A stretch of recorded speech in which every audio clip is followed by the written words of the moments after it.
आता घेऊयात ग्रामीण भागातल्या शेतीच्या बातम्यांचा वेगवान आढावा शेतबारामध्ये।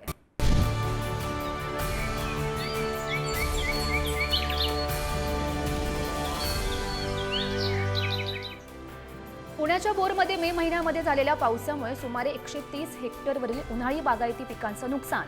शेतकऱ्यांना शासनाच्या आदेशानुसार 21 लाखांपर्यंत मिळणार नुकसान भरपाई।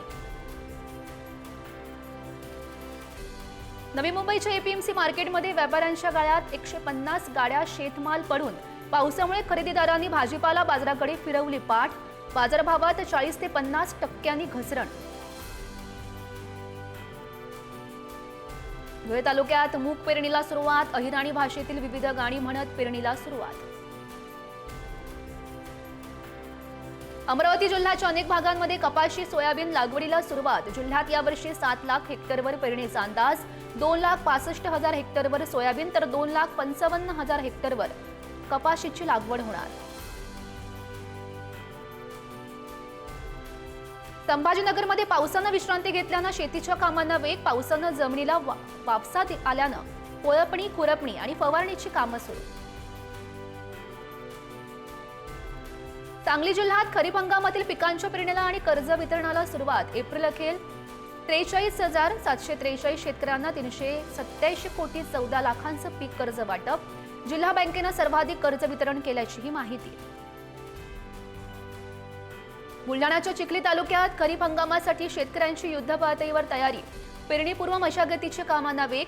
डीएपी या खताचा तुटवडा। खरीपाची पेरणी करताना शेतकऱ्यांसमोर अनेक अडचणी। विमा योजनेमध्ये सहभागी होण्यासाठी शेतकऱ्यांना अवघा 30 तासांचा कालावधी। सरकारकडून थट्टा सुरू असल्याचा शेतकऱ्यांचा आरोप। अनैसर्गिक आपत्तीमध्ये फळपिकांच्या नुकसानीसाठी राज्य सरकारकडून विमा। बीडच्या कडा बाजार समितीमध्ये कांद्याची शेकडो क्विंटल आवक। कांद्याला 1500 ते 2100 रुपयांचा दर। अकोल्यात तुरीची आवक कमी होऊ लागल्यानं किमतीमध्ये वाढ। सध्या तुरीला प्रति क्विंटल 6,561 इतका भाव। तुरीचा बाजारभाव हमी भावापेक्षा कमी। अकोल्यामध्ये हरभऱ्याच्या किमतीमध्ये घसरण। हरभऱ्याच्या किमती प्रति क्विंटल 5,800 रुपयांवरून 5,675 रुपयांवर। मात्र हरभऱ्याचा बाजारभाव हमी भावापेक्षा अधिक। महाराष्ट्र, उत्तर प्रदेश आणि गुजरातमध्ये मुगाच्या आवकमध्ये वाढ। मुगाच्या किमतीमध्ये हमी भावापेक्षा घसरण।